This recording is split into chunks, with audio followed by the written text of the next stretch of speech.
Greetings and welcome to Star Trek Discovery Pod, a sometimes funny, trying to be smart podcast covering all things new in classic Trek. Can't we just go to a nice planet for a change? I'm your captain, Myrriah Gossett, and with me on the view screen we have... Evil Mirrorverse Clyde Haynes today. Whoa, we've got mustachioed Clyde Haynes in the building. Paul is currently on an away mission. He will be back next week to wrap up Prodigy with us. But just a couple of reminders before we dig into Comic-Con news and these next couple of episodes, 12, 13, 14, and 15 of the second season of Star Trek Prodigy. You can subscribe to this podcast. Also, you could leave us a review. Reviews are super helpful. Also, share the show with a friend. Podcasts still grow the most by word of mouth. So as we're preparing for a new season of Lower Decks that is coming to us next this fall, you know, you want to have a buddy to listen to the pod, have discussions so y'all can talk about it too. So share the show with a friend. You can find links and more at StarTrekPod.co. And if you really like our content and want to hang out with other fans in our Slack channel, you can hang out with us at patreon.com/Star Trek Pod. And for just $2 per episode, you get into our Slack channel where there's watch-alongs going on every night of the week. There's discussions. There's things going on in regular pop culture. We're talking movies. We're talking music. There's a politics channel if that's your thing as well. We got something for everyone. And Clyde, if people are hanging out with us live tonight during the live stream, how can they get our attention in the chat? Simply type capital P, capital O, capital D, capital pod in the chat, and we'll take a look at your question, your comment, your musings. And in a moment, if you have a general thought that you're like, man, this is how I felt about these 4 episodes, then you just type capital H, capital F, capital HF, and we'll take a look at your overall thoughts, musings, synopsis. Yeah. What you feeling? What's your thoughts? What's your feelings? But first, I feel like we have to talk about some Comic-Con news. It happened last weekend. There was a slew. I was checking Twitter all weekend. I was watching trailers. I was getting hyped up. And I feel like we have to talk about the thing that got me the most hyped up right off the bat is the Section 31 trailer. Oh, okay. What did you think about that, Clyde? I mean, They got Beyonce. They did. The trailer is to a Beyonce song. That was definitely one of the things that I immediately noticed. A few years back, you know, Myrriah goes to the ATX TV festival every summer. I've gone a bunch of times, especially when I lived in Austin. And I sat in on one of the music clearance panel one year. Mm-hmm. So ever since then, I've had this deep understanding, like when you hear a song in a show or a movie, like it's a big deal. Like typically, like some of them, like that's a lot of budget. Of budget. Sometimes you got to get their permission. They got to what it is. Like frequently, they get a, like, especially if it's a known song, you got to get a thumbs up by the artist, especially if they own the rights. So to have Beyonce on the track was like, it definitely was like, hey, don't multitask, pay attention to this. So I did catch that. My immediate thought was just like, is Michelle Yeoh ever gonna like not come through in the clutch, right? Because I don't think it's possible. I mean, listen, we podcast about television, so that means we watch a lot of television, we talk about a lot of television, and so you name whoever your favorite actor or actress is, you look at their catalog and there's always like one dud. Like I frequently say, listen, I can pretty much watch any Rock or Vin Diesel movie, understanding what it is and know that, look, stuff's going to blow up. There's going to be some cheesy lines in there, but I'm going to be entertained, right? I'm not watching The Pacifier. Not doing what do it. You mean, Clyde? Right? Like, I'm just saying, whoever it is, right? I'm a big Omar Epps fan. I'm a big Lawrence Fishburne fan, but there's some weird ones in there, right? Yeah, with everyone's got one. But with Michelle Yeoh, I'm just like, you just keep cranking out bangers. Like, I saw that trailer and I was like, yo, she is really they loved putting Oscar winner Michelle Yeoh on that trailer. Yes. But I looked at it and I was like, this looks like a really fun movie. I just don't know how they're not going to turn this into a TV show spinoff. Yeah, I mean, I think the cast rounded out so well that if they wanted to, they could, right? Like this extended cast is really stacked as well. I'm really excited mostly for Sam Richards, who I've been a fan of for a long time, since like Detroiters, and like he was great on Veep. He's playing a chameleode, is that how you say it? It's the same thing that Amon played in Undiscovered Country, the same kind of. Mhm.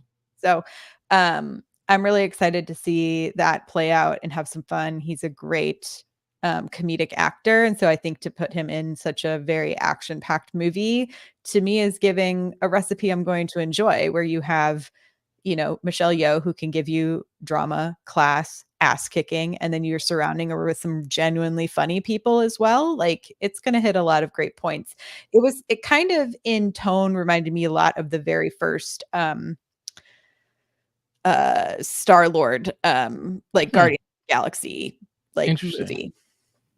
It feels a little more serious to me than that, but I can see where you're going with that. At least in the trailer. It's like Yeah. I'm not sure. At least in this trailer cut, it feels like there's a lot of like wink and nod, like a little wink, Yeah. a little nod, a little, yeah, a little No, mischievity.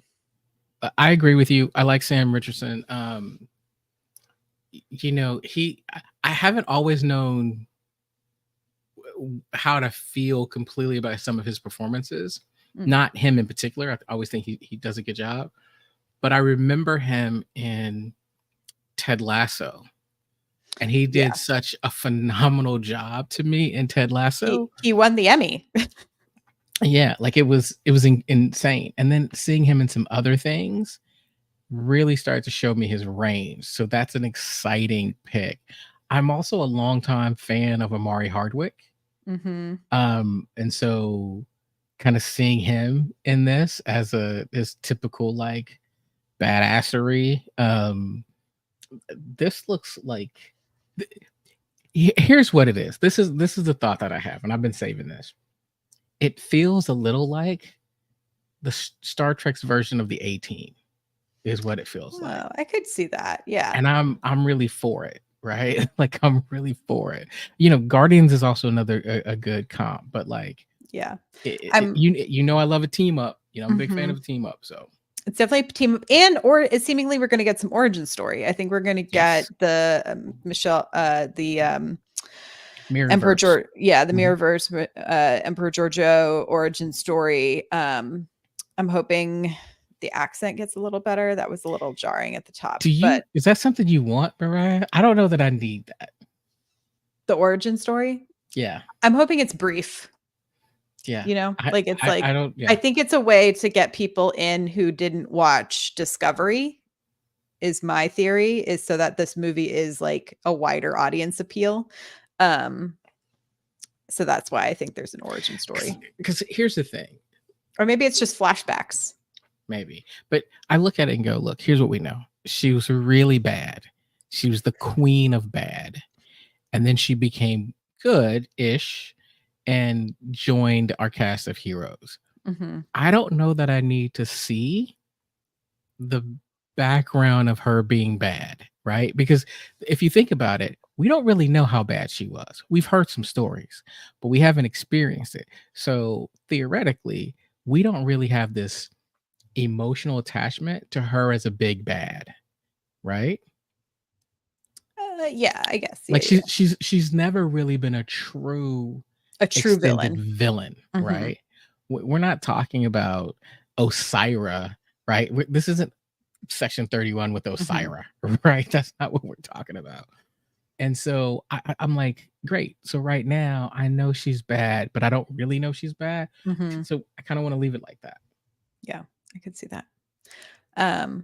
All the way around, I'm pretty excited. I know Olatunde Onsunsame is directing, who I think is masterful with the planning of camera moves and does a really great job of visual storytelling. So I'm stoked to see that. I still have some I know there was a lot of controversy around like the script, and it was originally two women who wrote on Discovery were writing the script, and then it got taken away, and then some dude, and I don't know what all the inner politics are, and so I can't weigh in on anything, but I know there was some drama, we'll just say. But overall, I'm excited about it, and I think Michelle Yeoh would only sign on to something that she feels great about. So Yeah.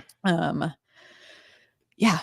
Next trailer we got was for the new season of Lower Decks, which was a full homage to the Undiscovered Country trailer, which I also thought was just perfect Lower Decks. Yes. Perfect Lower Decks. Yeah, I'm excited. Could I tell you anything about what this season's going to be about? No. Are there Klingon adventures? Seemingly. Were there funny one-liners? Absolutely. Yes. The boob Yeah. window was hilarious. And that's what I love about Lower Decks, because they talk about, and Tawny Newsome in particularly Mhm. has a tendency to talk about those things that we all notice and we go, that's a little weird, but we don't say anything. Like, But it's, they're going to say it. but they say it, and Yeah. and then when they say it, you go, yeah, right. Like, Right? It's weird. it's weird. Um, Are we still doing that? Like, we're still doing that. Okay. yeah, we're still doing that. I'm really excited for the next season. I saw Mike McMahon said on a panel that, networks can change their mind. It doesn't have to be the last season. He's ready if they say go back in. So he was just like, watch it again, get your friends to watch it. Paramount's currently for sale, so who knows, whoever comes in, maybe they want another season of Lower Decks. So I'm starting to get annoyed, to be honest with you. Like, this is starting to bother me. Is that, look, there's a lot of TV. There's a lot of TV, but I'm enjoying my Trek, mhm. right? Like, I am literally enjoying my Trek. And so the fact that you keep popping up and saying the final season of Trek is really getting to me, right? Like, Mhm. we've got a final season of Discovery. You've released the final season of Prodigy. You've released the final, now you Seemingly. seemingly, and now you're telling me it's the final season of Lower Decks. Like, and then you had told me that you were going to give me a Section 31 TV show, and now you're giving me a movie. Like, come on, man. Like, you're slowly just telling me, hey, I'm going to take all your Trek away. It's coming. Buckle up, buddy. And I'm But a little annoyed. speaking of that, there are more things in the pipeline, however. So my only Yes. caveat is if we have to, cycle through some shows in order to make way for new voices and new talent, I'm also excited about that. And we get to explore new parts of the universe, right? So Well, why they can't I can't get a Star Trek Doctor Who or Star Trek Grey's Anatomy where this thing is on for 30 seasons? Like, that would I be can't get nice. one of those. Like, come on now. I wish. Well, see me. I mean, to this point, Academy is just the spin-off show of Discovery, because I don't know Yes. if you saw, but they announced legacy cast members, because we get Mary Wiseman back, we get Tig Notaro back, we get Odom Fair back, and we get Robert Picardo. Okay. No, I did not see that. Yeah. And So you had me at Mary Wiseman. yeah. So Uh, but Tig Jet Reno. Notaro, We get more Reno. We get more Reno in I our lives, mean, and you I'm really can't go excited wrong about with it. Reno. You Yeah. cannot go wrong with Reno. And our daddy Admiral Odin Fair is also going to be back. So I feel pretty excited about that, and I love that it continues to open the door that a lot of our Discovery family can just pop back into Academy whenever they want. I really want, what I'm hoping for is oh, their name is escaping me at the moment. The young the young one. The young one. Lou Barrio, Yes. Yes. Adira. Adira. Yes. I'm really I would really was love hoping. if they get to come back I, as well. I'll be honest, I was kind of expecting it. Like, I don't know why. Like, it was like, oh, that just makes a lot of sense. Like, this should happen. So it'll Yeah, happen. And it'll I've been probably waiting. happen. Hmm. I'm hoping, because I'm like, if it doesn't, I'll be honest, I'm going to be pretty disappointed.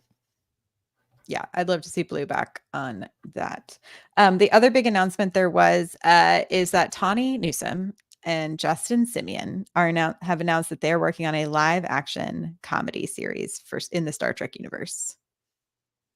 Okay. And So you I'm may not know excited. this, I don't know if you know this, but I'm like a huge Justin Simeon fan. I also love Justin Simeon. I've booked Like, him on podcasts before. He's super nice, very lovely oh person. yeah, no, I A really great person to listen to if you're like a young filmmaker looking for advice about getting into the industry. I think he does a really phenomenal job of trying to make the industry more accessible to other people.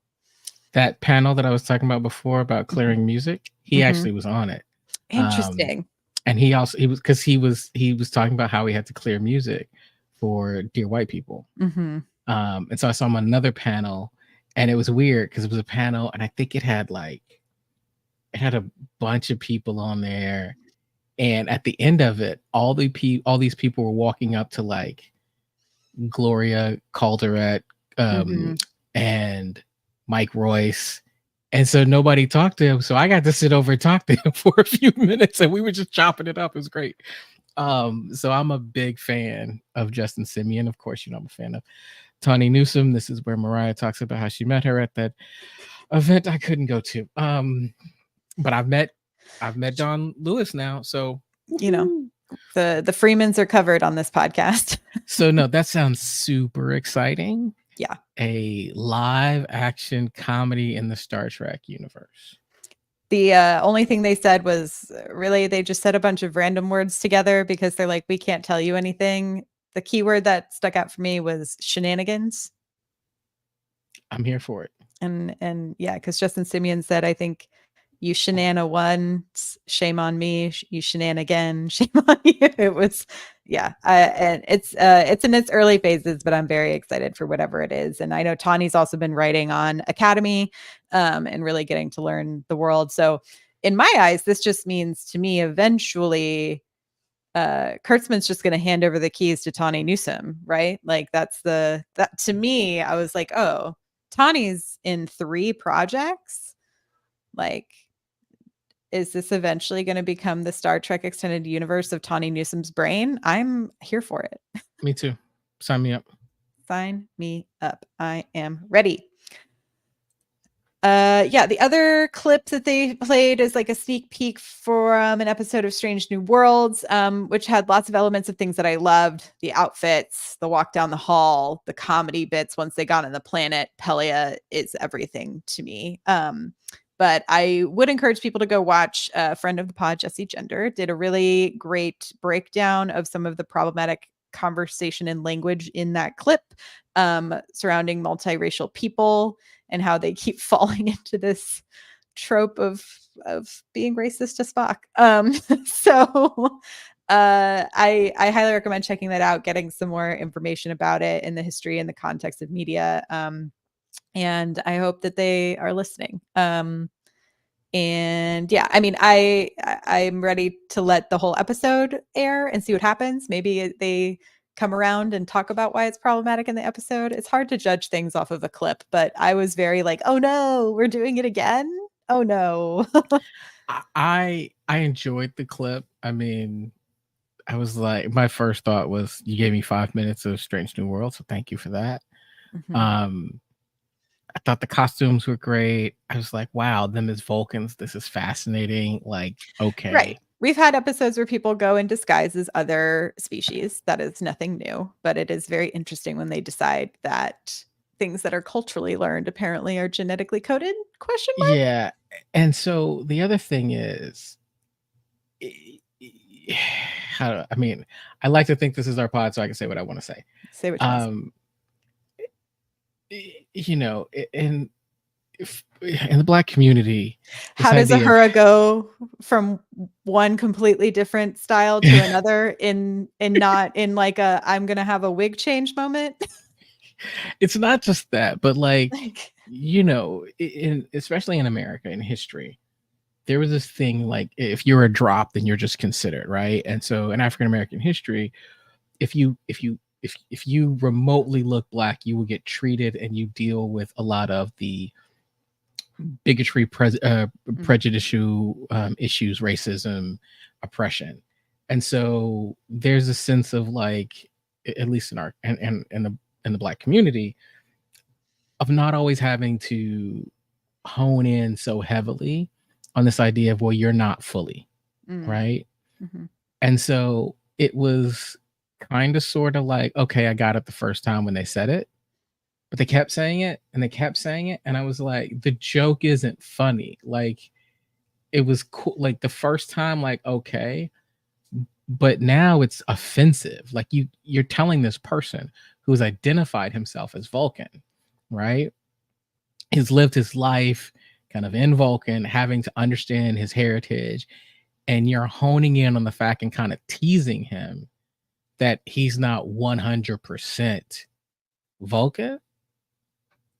I don't want to hear it again. Like that's kind of where I kind of landed. It was like, all right, like as excited I am about this, it's kind of like Yeah. that wasn't Yeah, funny. it rubbed, it was like the first time I was like, oh, and then yeah, when they said it like again, I was like, guys, like what are we doing? Um, but you know, I am interested to see what they do with the episode and how it all shakes out. And perhaps they all learn a lesson about what they're doing is bad, and that's the lesson, right? Like that Yeah. could be the lesson, and I'm here for that lesson. But I know enough that I don't want to take a clip and completely like judge it. right, I want to trust the writers. We always on this pod, we say, look, you got to trust the writers. You got to trust the writers until they prove that, they're untrustworthy. right. Until they prove that the reason for the burn was, not a good reason. But mostly I would say 95% of the time we just trust writers. So I want to trust them in this. And Star Trek is such that you have these edutainment moments where they're Mm-hmm. going to teach us something. So I'm going to lean in, like you said, and really believe that we're going to be edutained by the end of the episode. Yeah. Agreed. But yes, please go watch Jesse's video. I think she does a great job of breaking down some of the like media tropes and some good media literacy points. So if you would like to hear more, I would point you in that direction. The Prodigy panel was packed, which was great. The Blu-rays just went on sale. It's been in top 10, I think, on like Amazon for Blu-ray sales. So potentially Netflix, like you could make another season of this show. And I think you should, because I think it's time for us to jump in and start talking about this season. What do you think, Clyde? I agree. I don't want it to have to come down to Blu-ray sales because that feels like an outdated metric. I was talking to some people the other day about record players, right? And records, vinyl. Like I do not have your ear, Myrriah. You have a producer's ear. We have a record player here in our home. I went out and got a couple albums. I have a Tribe Called Quest like anthology on vinyl. I'm gonna be honest with you. I can't tell the difference between that and listening to it, like streaming it off. Well, it might also depend Apple. on your record player and what kind of speakers you have. There's a whole setup, but I also know that if I'm playing it from my phone and I pop in my AirPods, then I can hear it in every room. I can hear it as I go out for a run. I can hear it like I look at it. And so I look at how we consume media today, right? Mm-hmm. We stream it. We'll have a digital copy of it. Like, I think there are new ways to say, hey, this property, Prodigy in particular, is valuable and worth the investment, right? And I think if you look at people who are watching it, who are streaming it, who are talking about it, that should be a case. And at the end of the day, it's just good stuff. So make more of it. Yeah, agreed. And with that, I think it is time for some hot breaks. It's time for some hot breaks. Do you ever think that Jonathan Frakes, like in his circle of friends, is ever just incessantly teased about the deep V? Like, I feel like they're jealous of the deep V, or being like, do you still have the deep V? Like that would be a costume piece I would have kept, I mean, yes, I would say two things. One, if I was Jonathan Frakes' friend, I would say every 3 years, maybe every 4 years for Halloween, deep V I would just come as him in the deep V, right? Yeah. Like every 3 years, maybe 3 years and then 4 years, because you want it to be a surprise to the point where he was like, please stop. Like I'd be that friend that was just. But on the other hand, it's kind of like the J-Lo deep V. He kind of rocked. He pulls it off. And so you just have to sit back a little bit and be like, Dude, Good job. I'm impressed. I'm Yeah, impressed. it's good. It's good. Okay, we have some messages from the Menage from Karen. I'll read. But Clyde, what did you think of these 4 episodes of Prodigy? Apparently, I'm really great at picking the episode split when there's a part 1 and 2, so we only talk about part 1. But it's for suspense. It's for suspense. So one, I thought about that. Like I kind of knew that was coming when you picked it. But I actually kind of sort of like it. Because I like what a I little didn't, cliffhanger. yeah, and I want, here's the thing, and it's because it's streaming, it's one of those things where we're gonna talk about the episode, and then I'm gonna watch the part 2 of it like later Yeah, tonight, probably, right? right. And so I don't have to really wait. But I didn't want to watch it. Like I wanted to Mhm. feel, because you don't get this that often with streaming, but I wanted to feel the suspense of like, Mhm. oh, right. I enjoyed this. I definitely feel like I'm more when it comes to Prodigy. This is weird because I do not feel this way with Star Trek a lot. I think I like the serial better than the series. Like, I think I'm using that right. I like when the story is continuous. Versus the The more tr- episodic episodes. yeah, I think with Hmm. Prodigy, it's just not quite working for me with the episodic. I didn't completely love the triple episode. Hmm. Um, Kind of sort of fascinating at times, but I just don't think I really loved it. The rest of it, I was like, man, this is great stuff. Yeah, I could definitely see that. I think Karen, yeah, Karen agrees with you. I'll read Karen's message from the Menage in a second, but yeah, I ultimately agree. I think like the episode where we're finally getting the ship out, that we started with in 12, the part 2 there, and then I mean, I do love the title, A Triple Called Quest, and Yes, I then did like like that. Cracked Mirror also felt like a bit of a heightening to get to Ascension part 1. Mhm, And so I think like to me I would agree. Yeah, it's like the middle pieces can sometimes um lose a bit of that momentum, but I understand why they're there. And like we mhm, get to see some key character moments, but they are to me some of the ones that feel the most like this is a kids show, which I also mhm, think is like there's like a morality play within a lot of them, but on a kids level, right? We're not talking about like a TNG or a Voyager episode morality play where like it's big adult themes for us to really grapple with. It's things about like, oh, mistakes aren't bad to make, right? Like that was the right, ultimately the thing of the triple episode is we're dealing with um unknowable variables, right, in your mhm, experiments, which I think is cute and is a really great moment for a kid's show to be making, right? Um, and Karen shares the real meat of this is definitely episode 15, but I enjoyed all of them. Last Flight of the Protostar Part 2 is a real character piece set in a beautiful visual feast. The scene where Chakotay talks to Dahl about how you find where help is needed and find your place. Whatever that might be is one of my favorite scenes of the whole series. It's beautiful. You really get to see Dahl bloom after that. I agree. Cracked Mirror is just plain fun. I'm a little bummed we didn't see Captain Tuvix. And then yes, Ascension Part 1 has a lot of really interesting points. Mostly, I really wanted to see a Chakotay Janeway kiss. And there were 2 very close calls. IMO. I love Chakotay's bond with the crew and how Gwen really steps up as a great first officer. Dahl is thinking strategically, and I want to slap Essentia. What a villain. um, yeah, those are all great yes. points. I have to say this arc, right, is some of the best doll episodes of the Totally. series. Like, Where you I'm like, see yes. his ability to calculate risk in such a way where you do think Mhm. he could fall on his face, but he has enough belief in himself and understanding of himself to get out on the other side. Right. Yeah, I think he wants to be the young Kirk, Right.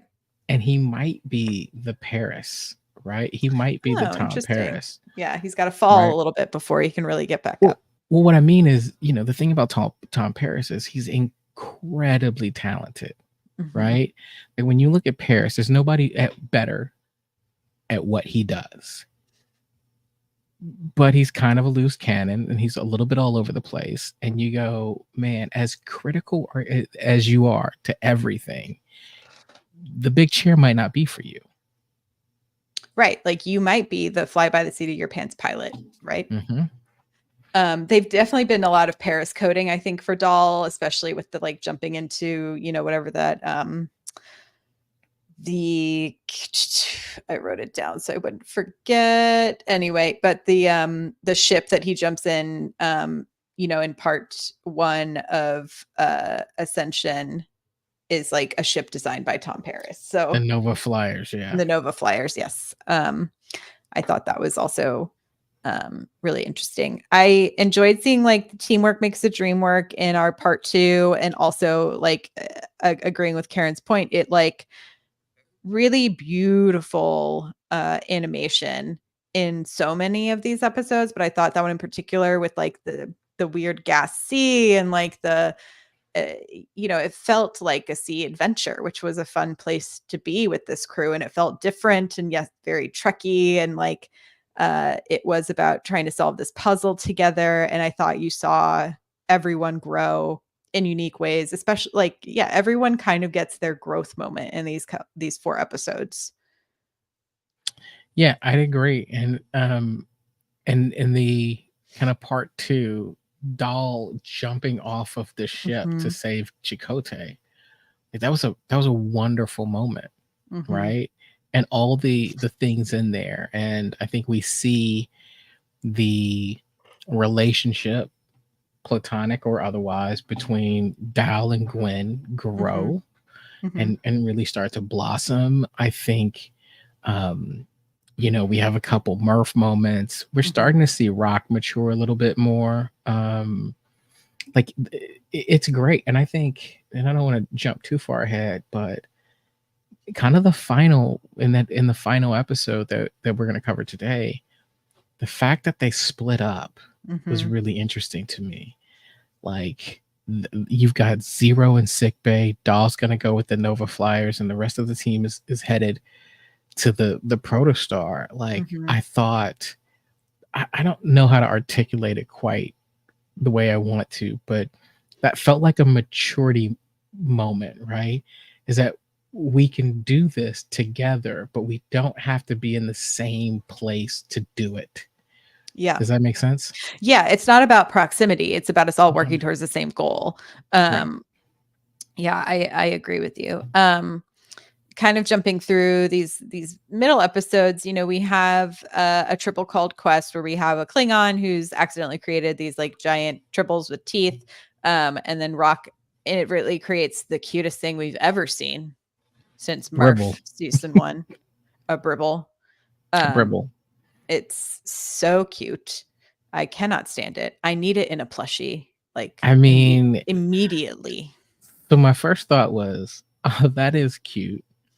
And then I was like, these guys, they know how to create characters to sell merch. Yeah, but then they never make us the merch that we want. Like, Right. I needed way more Murph things while he was still a cute little slug. And now I Mhm. need a million Bribble things because it's Yeah. so cute. I need a Bribble Christmas ornament. I need it to be Mm. glittery and cute. I could also see, those dolls that like when you squish them, their face changes from like smiley to like with teeth. Have you seen those Mhm. things? I need a Bribble Mhm. that does that because then I it need a has teeth. Bribble shirt. I need a little Bribble shirt.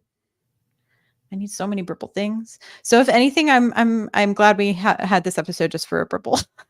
Yes. I just didn't Um, like I was sitting there. It definitely reminded me, like, and I think to Karen's point, it slows down the pace a little bit. So if we think about mhm, where you took me, I'm like, ooh, go.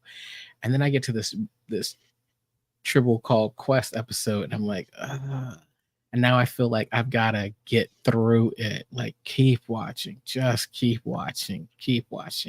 And then you pick up the pace again, mhm, right? Because you pick up the pace and you drop me in a mirror universe, right. right? Or several Several different. universes. Yeah, and I think, it was the episode for Rock to learn kind of her big lesson, and so I think if you're, like, trying to give everyone sort of their moment throughout the season, to me, this was the Rock episode. Mhm. And so I'm always glad to see that, and to Karen's point, I thought the Klingon was very funny. It was a very, like, Great. fun hijinksy episode. It was just fun. It was good fun, and it gave them the opportunity to power up the protostar, Mhm. which then gets us to cut a rift through time and go to Voyager, which has been splintered into multiple realities, which I thought was such a fun nod to like so many episodes of Discovery where like the ship is like half, like in a jump and half not in a jump. Also the Harry Mudd episode. I feel like Mhm. timey-wimey ship is stuck in a time rift. I mean, the musical episode of Strange New Worlds, like so much time messiness gives us, I think, some of the most fun episodes of Trek. And I think Cracked Mirror was very similar in that you got to see all of these weird different levels where you have Enterpriseians on one, you have the reality where Janeway and Norum died rescuing Chakotay, and then you have Rock and Zero finding Truvix running another thing, um, and then I guess poor Majel ends up sitting, I think, in the universe with what's his name? Captain Ponytail. Yeah. Did I thought I pasted Okana, Yeah. mischievous Okana. Yeah, outrageous, not mischievous, outrageous Okana. I thought it was fun and interesting. And then yeah, Mirrorverse, the bad mustachioed, goateed Chakotay was hilarious. I mean, absolutely fun. I mean, you got to say sleeveless shirt, Yeah. guns out. I was like, "Ooh, this is when it pays to be on an animated show because that actor then does not have to get that ripped to play all these parts." I mean, you're starting to have me think about what animated Clyde might look like. Just with Right. You can be anything you dream. man, with just a six pack. Yeah. No, I thought it was cool. I mean, I did see the chemistry between, Chakotay and Janeway both in the Mhm. Mirrorverse and in the, I guess, the Prime verse. Mhm. And Karen's right. Like they almost kissed a couple times. I was really hoping that they weren't, but I give up. Yeah, they're There's romance definitely there. there's Yeah. 100% of romance vibe. There's no denying it. And it is there. I did think it was interesting because essentially, like timeline wise for the mirror universe, it like the Terrans were destroyed prior to this, but it sounded like there was a bit of a resurgence. Because I think Janeway says something about like the like reordain or like essentially something to do with like Yes, everything coming there's back, the it's yeah, like there's a a group or resurgence. something. Yeah. Yeah, like a resurgence of them. But so that's interesting. Also with the idea of like, oh, we've been trying to keep everyone out of here because it just Mhm. causes a mess. So I'd be interested to get a clear timeline of what's going on in the mirror universe. But what did you think about how they introduced the idea of the mirror universe? Because it is something that is so inherently Star Trek, but obviously you're trying to introduce it to a kid's audience. And do you think it was clear enough what this was? No, I don't. But I also think they stopped trying to do a kids show a while back. Um, and then they pop in every once in a while, like, oh yeah, wait, this has got to be for kids. So I think it was brief. Like Yeah, they kind of it like was like a Chakotay line. It sort was of like one line. explains, like, oh, yeah, like, oh, mirror, it's a reflection, it's different, like they kind of like dive into the mechanics of what it Yeah, means to be in the Doll mirror says it's like universe. the opposite, and Yeah, like you've always said, look, pop it up there, kids will figure it out. right. We've all figured out mirror universes, right? We Hmm. all figured out mirror universes with the original Trek when we were watching and when we were all kids. Yeah, So that's true. I imagine that it wasn't that hard to figure out. Like the lighting changes, The you know, costumes are different. the costumes. There's a goatee involved, There's bad facial hair. Yeah. right? And you had a bunch of people shooting lasers at the good guys. It's not hard to Right. figure out. Yeah, that's very true. That's very Right? true. It's just the question becomes how many Janeways can you have in an episode? So I will Because say there the was like funniest part to 3 in me this one. I think there was like 4 because or something crazy, because I remember watching the credits and it, it's like it says, Milgrew, and then it has like underneath it was like Hollow Janeway, Admiral Janeway, Mirror Janeway. It was just like so funny to see them No, all in a I, row. I like when the hologram Janeway hailed Janeway to Voyager. Janeway. Janeway to Janeway. I think that was hilarious. It was pretty funny. I also liked when Hollow Janeway has to pet sit the Burble and is like, "Oh, I'm more of a dog person." But And I she's was like, like, this "Oh, might be more entertaining for me. yep, I'll hang out with this cute little creature with the biggest eyes in the world." Um, yeah. I thought it was interesting to hear all of the like essentially versions of their future that they could have interacted with, and then those darn looms show up again.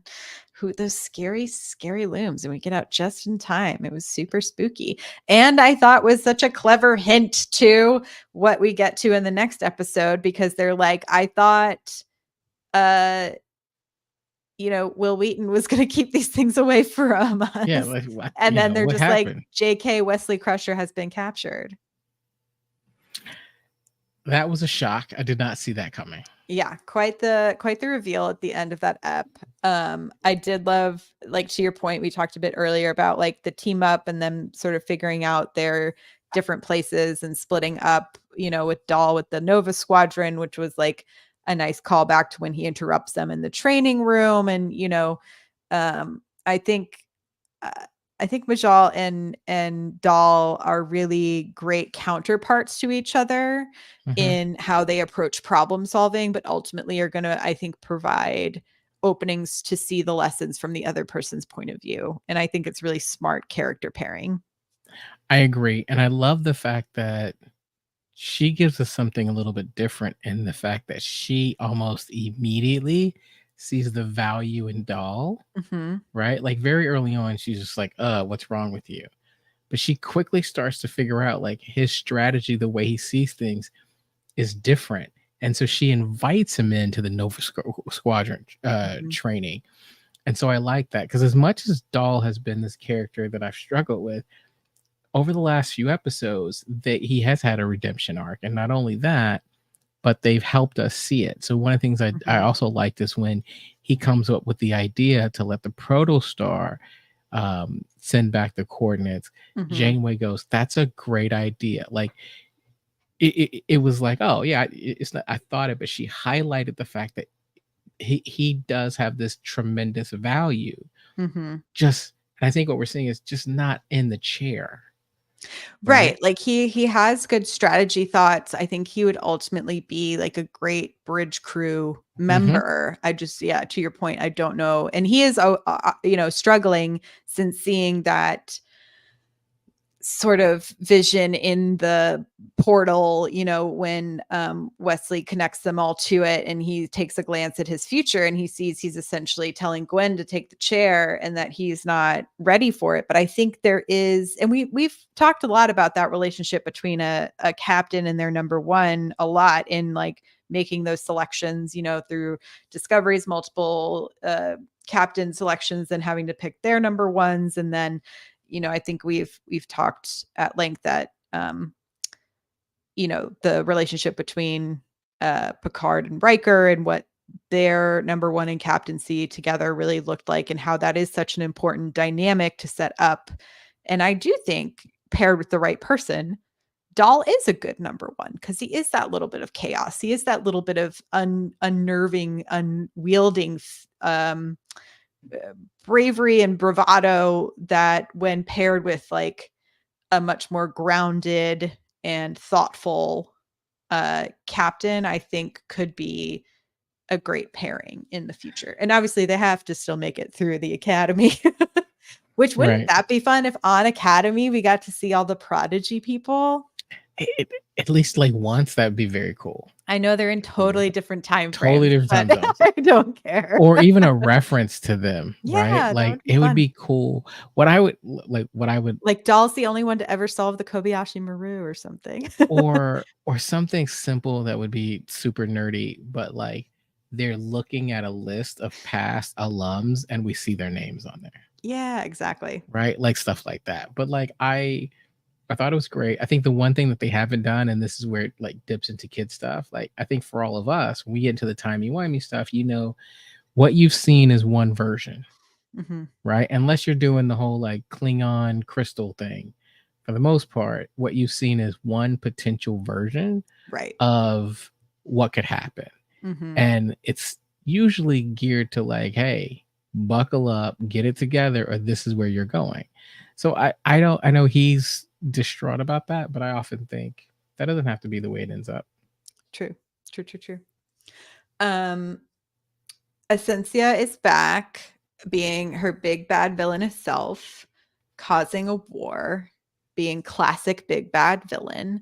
And apparently, I'm thinking by having Wesley, time traveler Wesley Crusher on board, is then does she potentially have the power to like summon the loom? I don't know. It could get very intense. I'm very scared. Um, but yeah, she's been a great big bad and is doing all of the things great big bads do. Kidnapping people, using emotional baggage to get dads to call their their offspring to locate them so that they can come and hit you with a bunch of laser beams and almost destroy the new Voyager. Really crazy. She is remarkably a good big bad. Mhm. Um, I'm shocked at how good a big bad she's turned out to be. I mean, I am, but I am not. I feel like, you're someone who went undercover for this long, like in season 1, and like if if you're someone who's willing to live in lies that much, you're willing to live in lies for a lot of power. Well, I think the thing about it was the setup is what's paying off, Mhm. right? Like it's hard to introduce a big bad like fresh, right? Like Yeah, and this is you, essentially the yeah, same big bad we had from season 1 that just keeps hmm getting bigger and badder. Like right.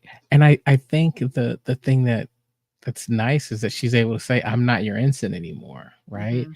Like she's got this history of knowing, and she's betrayed everybody here, Mhm. right? And that type of baggage, that type of longevity is what makes her a really big bad, right? Like it's like in order to be a big bad, I feel like a good big bad, I feel like you either need to be like so bad and clever that I want you gone, or the buildup has to pay off, right? Mhm. In a way that it's you can't be that big bad that you were a good guy and now you're a bad guy, and I'm hoping that you find the right path again. But she's been in the background, and then she's elevated. It's like she's been promoted to the big bad. Yeah, Karen brings up a good point. She believes she's right. That helps. Yeah. Yeah. She's wrong, but it helps. It helps that she thinks she's right. Yeah, I Mhm. I wanted to touch a bit on, Zero's corporeal body, deteriorating, which seems to be going by so fast. Like, wow, body's really not made to last. Um, Well, she got ran over by a giant tribble, which I thought was unnecessary. yeah, they did. And then it is interesting though that like essentially they're like, "Oh, but it's more than that, like you are just like deteriorating as a whole." Um, but then I think it's really sweet that Zero then asks Jankum to essentially build them a new body, which I is thought it also a was little sweet. scary. It's very sweet. I I feel like mean, Jankum's look, up for the task at this point. It'll come together. It might not look the prettiest, but it'll be there. here's my thought on that. I thought it was a great moment. And again, Mhm, now we're dipping our toe back into the kids moment, mhm. because as much as I thought it was sweet and that works, and I'm going to let it go. My initial thought was this: Daystrom Institute, Right. Jankum Pog. I mean, love Jenkum, but, like, I if love you're Jankum.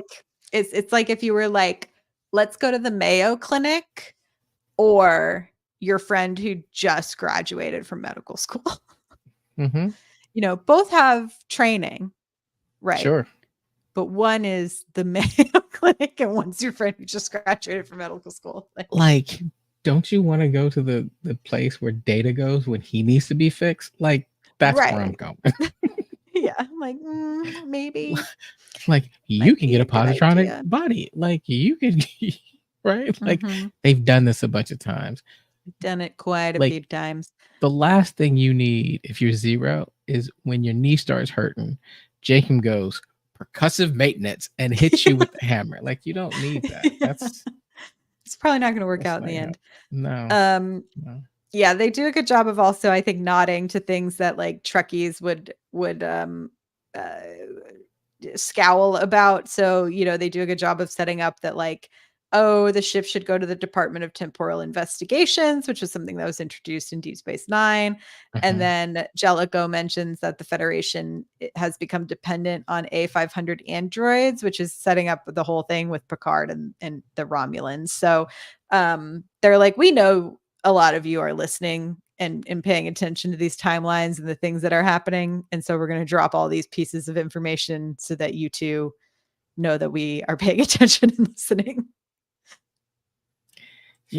Jellicoe's so interesting to me because He I gives such just Admiral vibes, he does. but like, I yeah. I, I think I want to meet Ronnie Cox in real life and like have And some see what he's coffee like. with him because he's played so many bad guys. Like, I Yeah, mean, I to think there's just me, those people who give off. I'm sure he's probably like a very nice person in real life. I'm hoping. I'm hoping like he'd be like, oh man, like is our his friend like, man, your character's very weird, but you're a really cool dude. Because to me, and yet maybe it's because I was like 11 or 12 when I saw it, but he's the bad guy from RoboCop for me. So every time Mm-hmm. I hear his voice, I see him, I'm like, yo, I can't trust you. I can't do it. So, but That's a no, face I cannot trust. no, not at all. Um, well, yeah, I'm excited to keep going and figure out what all these crazy things that Essentia has stolen from Solum and, Hmm. temporal weaponry that's available to her, which I'm assuming is just gonna like create a rift in space time for them to toss the protostar through. That's where I'm assuming it's going. But Same. but I'm excited to see how we get there. It's gonna be a wild ride. A wild ride. Anything else to say about these episodes? No, let's keep going. Yeah, we'll keep trucking. So I think how many episodes are left? That's a great I think there are question. 5 left, right? I 16, think we 17, just take 18, it through to 19, and the 20. end, Okay, let's do right? it. Yeah. Season 2, right? Let's double check the maths just so that we're not like, uh-oh, just kidding. There's so many more episodes. I haven't been looking forward because I don't want any spoilers, but okay, yeah. So there's 20 Yeah, episodes 20. left. So yeah, we'll finish them out. So Okay. we'll get Sounds the good. finale and then we'll I know they announced the lower decks October uh 24th. October 24th. So we still do have some time. So we'll have to figure out what we want to chat about in the meantime. We could do a lower decks rewatch and prep if we wanted to. We could do an episode per season and binge a lot of lower decks, which I also wouldn't be sad about. Yeah. We'll figure it out. We'll talk to Paul. We'll talk to Paul. We'll figure it out. Thank you to Karen who hung out with us tonight. Thank you for listening. If you are listening to the podcast, we appreciate you as well. We will be back next week to talk the finale of Star Trek Prodigy season 2 and any other Star Trek news that come out of Star Trek Las Vegas, which is currently happening right now. So until next time, y'all, live long and prosper. Bye-bye.